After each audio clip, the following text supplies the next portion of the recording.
BMW Motorcycle Owners of America present the Short Wheelbase Podcast.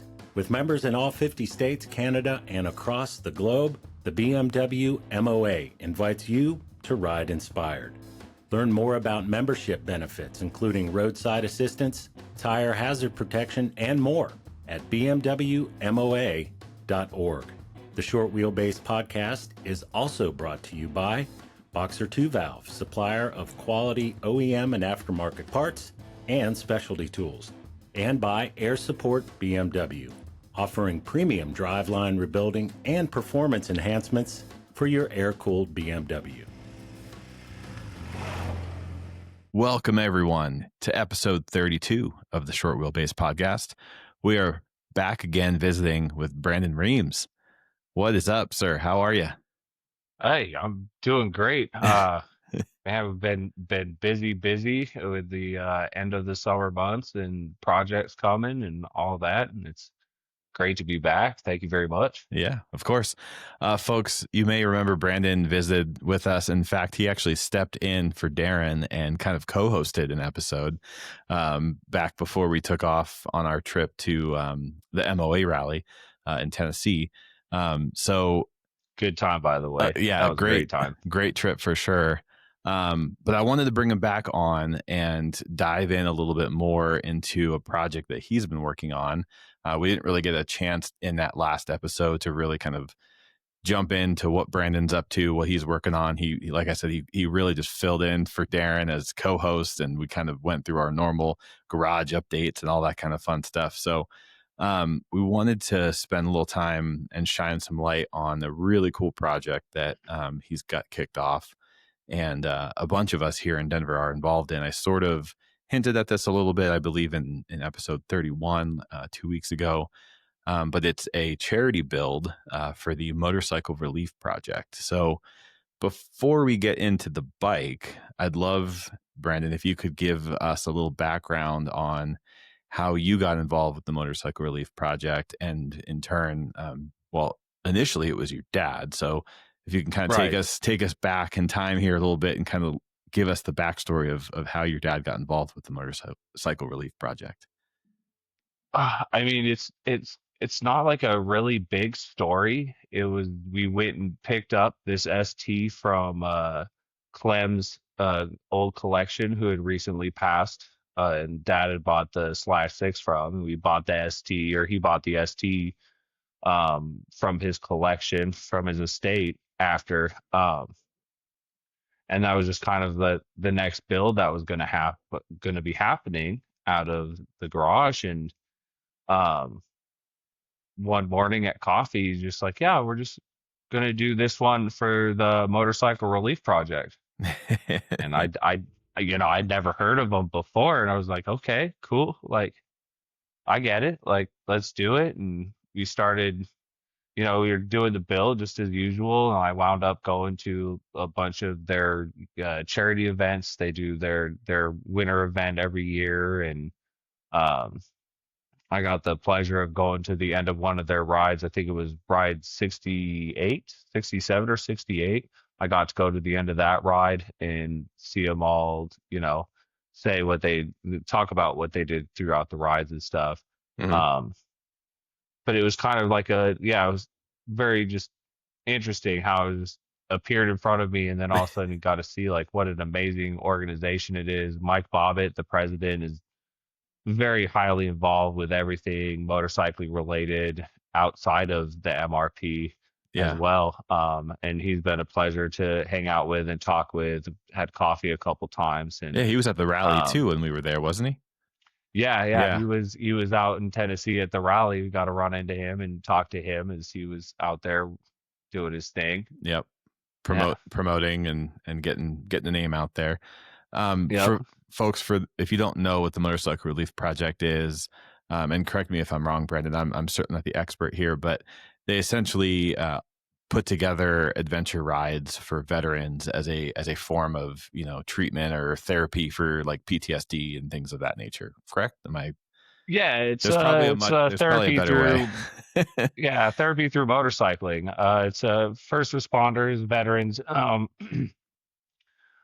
people that are dealing with PTSD through their lines of work or service for our country. Mm-hmm.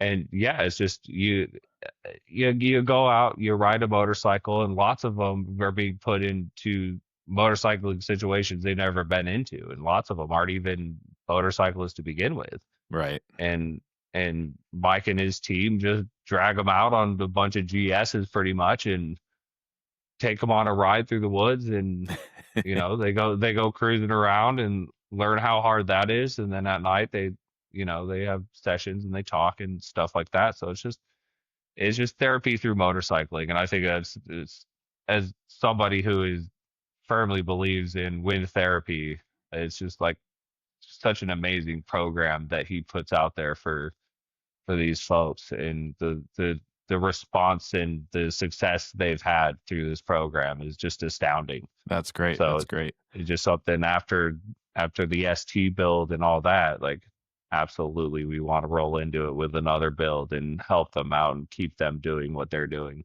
Right. So the ST build was what, 3-ish years ago. Your dad, restored the ST with your help, of course, and they went ahead and they raffled it. Right. There was raffle tickets that were sold. Bike ended up making quite a bit of money. And so, a few years later, did they come to you and your dad with the new idea, or was this something that you guys were spearheading already? It was, well, it was funny because it was actually towards the end of the ST build. Okay. When some family that knew about the MRP had donated this motorcycle to the MRP. Okay.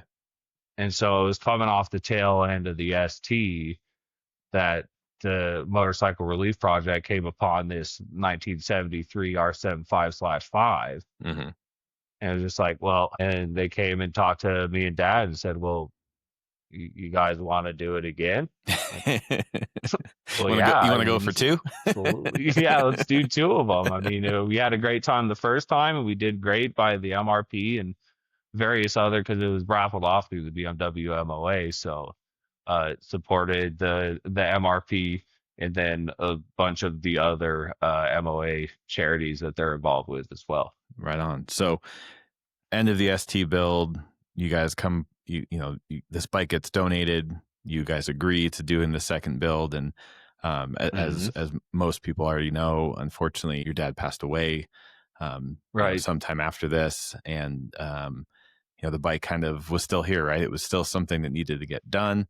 And you've taken the reins now fully. And talk to us a little bit about where we're at and what your plan is to get this bike built. All right. So like you said, this was kind of, Dad and I talked about this over coffee a whole bunch and sat in the shop and looked at the motorcycle as it was whole when we got it. And we had developed a plan, just take it down to just a naked Monza blue bike, and like you would find it on the showroom in 1973. And then, unfortunately, he did get sick and recently passed away. So it kind of made it hard for me to work on. It's kind of a project for me and Dad. And then Matt with the ME stepped forward and he said, hey, man, why don't we make this a community build? Right. And I thought, that's what a cool thing, like, let's get the whole Denver Airhead community together and we'll build a bike for the Motorcycle Relief Project at the same time. I think everybody in that shop working on the bike watched Dad's videos. Right. Yeah. So it's kind of like a group of people coming together who've learned something from Dad, and we'll build a whole bike for the MRP, and also as like a group of, people who learned, and we're going to keep this thing going. Right. I mean, like you said, like, I've watched a million of these videos, and, every time I'm trying to do something, I mean, perfect example of this, right? So obviously we've got this group of people that are working on this bike together. We actually just met last night. We were working on the bike, and someone who was there who wasn't super familiar with push rod tubes and things like that started asking some questions. And I started just rattling off a whole bunch of information about how to measure the push rod tubes and how to put Loctite in them and things like that. And I turn to Branden and I go, I'm like 99% sure that the Loctite trick that I just recited is something I watched on one of your dad's videos. And you said, yep, that's exactly right. Yep. So it's really fun to be, amongst this group, right, of folks who have been involved in these bikes for, who knows how long, different numbers of years for all of us. But his guidance and his wisdom, it's still flowing through there. It's unavoidable. Right. It's super fun. So like you said, Matt from EME, kind of reached out to you, kind of offered up some space over at EME for us to work. He's been helping with parts and donating things like that. And obviously cooking for us. You'll see on my Instagram feed, there's a couple of videos of Matt, making salmon patties or burgers or whatever it is that week. Right. Big kudos to Matt on all that for keeping us fed and keeping us going. Euromode Electrics and Matt were so generous with the ST.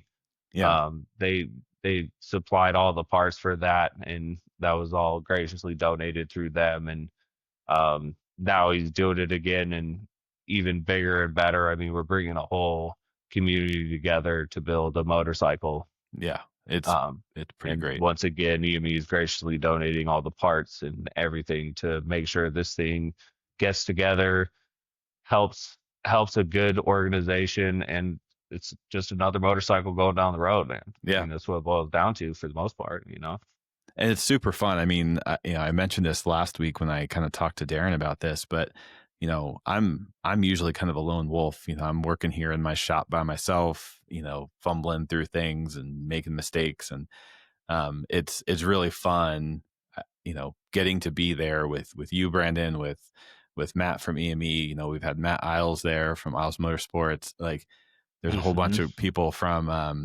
the shop that Bart and all that. The shop name is escaping me. Imperial. Yeah. The guys from Imperial Sport Bikes, the whole Imperial crew, and they're coming over and lending a hand and helping us with tools and things like that. And it's just really cool to see all these folks coming in. We've even got guys who normally work on mopeds that just happen to be friends that are showing up and helping us wrench on things. And it's really cool to see everybody stepping up and pitching in. And I think it's amazing. Amazing how hectic it is.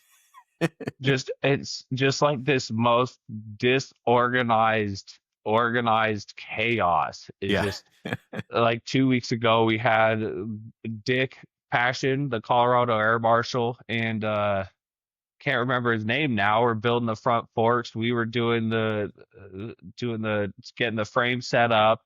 I mean, there's just everybody doing something, carburetor build, doing the whole intake system build. I mean, it's just this weird orchestrated chaos of just a group of people that came together. Like most of us, either own an Airhead or just gearheads, and just coming together, hanging out, eating food, just build the motorcycle. Yeah. And a lot of people don't even realize why they're doing it. We're just here hanging out and having fun. And at the end of the day, it's just like, well, we're doing this for the MRP. And a lot of people are like, oh, that's cool. What's the next step anyway? Yeah, what's next, right? Yeah, and that's what's been really cool to see is just, the progress that's being made every week. And honestly, it's been really fun for me because, like I said, being a solo person kind of working in my own shop, I don't have access to things like, sandblasters and, part stripper and like big parts washers and all that kind of stuff. So I'm always trying to figure out ways of kind of doing the best I can at home, but then, working on the bike there. And I still remember the first day when we were organizing all the parts and Matt says to me, he's like, okay, we're going to make a pile that's going to go to get blasted, a pile that's going to go get powder coated, a pile that's going to get painted. And I'm like, whoa, this is cool. Like this is like when I watch, all the old car shows, right? Like, all the hour long where they restore one car in an hour, we got all these parts flying out, coming in at different times and, coming in different states of, polished and cleaned up, all look better than anything I've ever done. Right. Used to parts like how much brake clean do I need to Right. just get a good sealing surface? Yes, exactly. It's like, But then that well, night we had that cart full of just nice vapor blasted oh, brand spanking new looking parts, man. yeah. It's a good feeling. It's Yeah, gonna be nice. it's fun. Yeah, it's really fun being able to like pick those parts up because like you see pictures of them online where people are doing that kind of build, but to be involved in it, it's something else, man. So speaking of parts coming in, parts going out, and the progress that's being made, we're recording this right now. It's mid-November. Where in the process are we? So like what's done, what's not done? I obviously know, but I'm just going to pretend like I don't for a second so that we can kind of give an update. So where are we at right That's now? fine. I don't have to pretend that I don't know what's going on. It's all moving so fast. We've got everything's back from the powder coater in terms of the frame, subframe, the rear swing arm.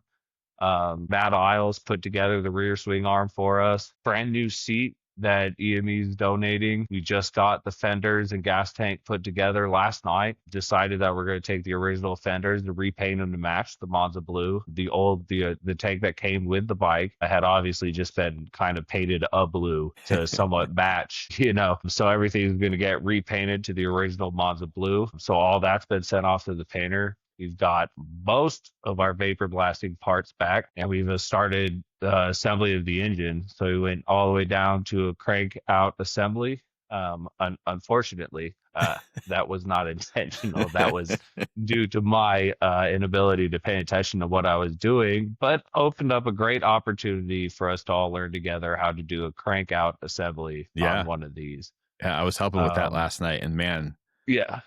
I mean, I don't want to say it this way, but I'm glad it's not my bike because man, that's a lot of work putting that together from that point.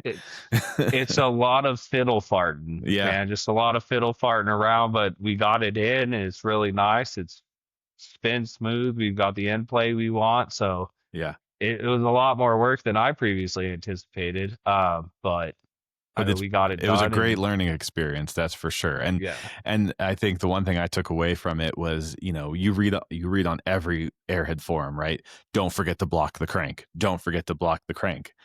And I always thought, well, sure, I'll do that, but I never fully understood why until last night when that inner bearing kept popping off its posts while we were trying to get everything put back together, and I thought, oh, that's why you always have to block the crank. That's why you block the crank, because otherwise you're going to create a lot more hassle than you want. Yeah. I mean, nothing like seeing that thing fall off to really make it clear. We had it up until Yep.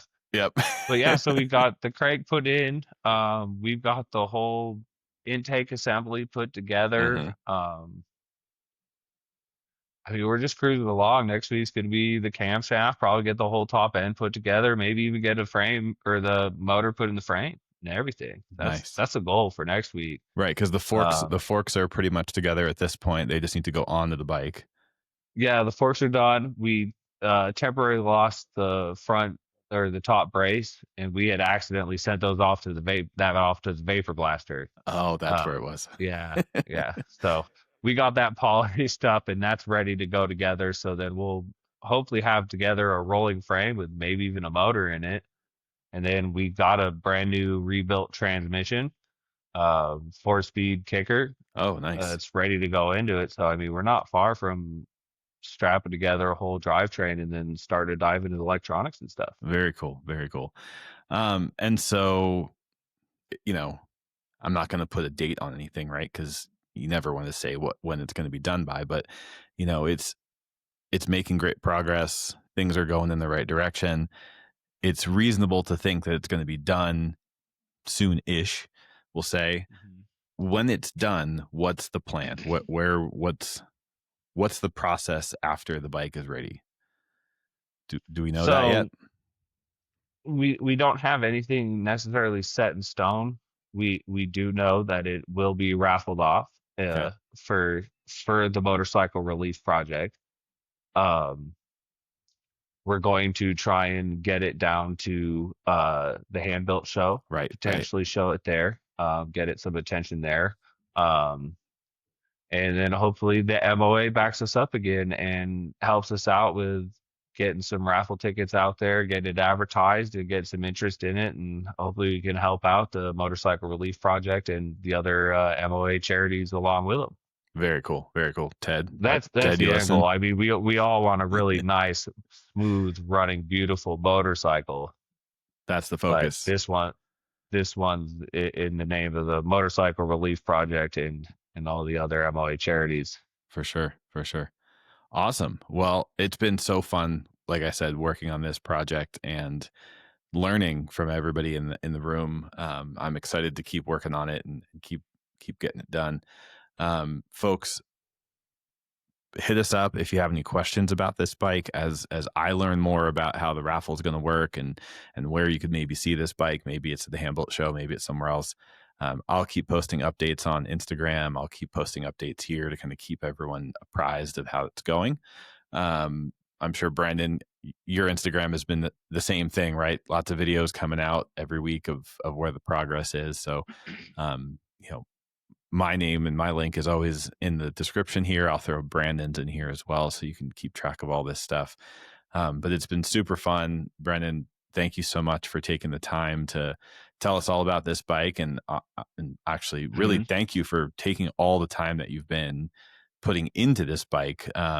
Folks, we've been working on this bike like once a week, but Branden's been going there 2-3 times a week on his spare time to, get certain things ready or maybe work on a part of the project that doesn't make sense to work on when everyone's there.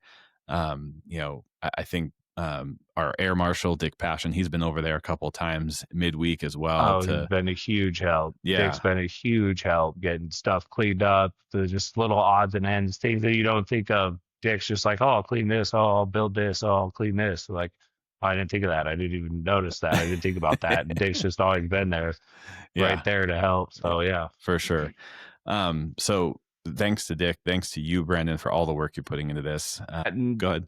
I'm still going to keep going on Dad's page, Brooks Airhead Garage.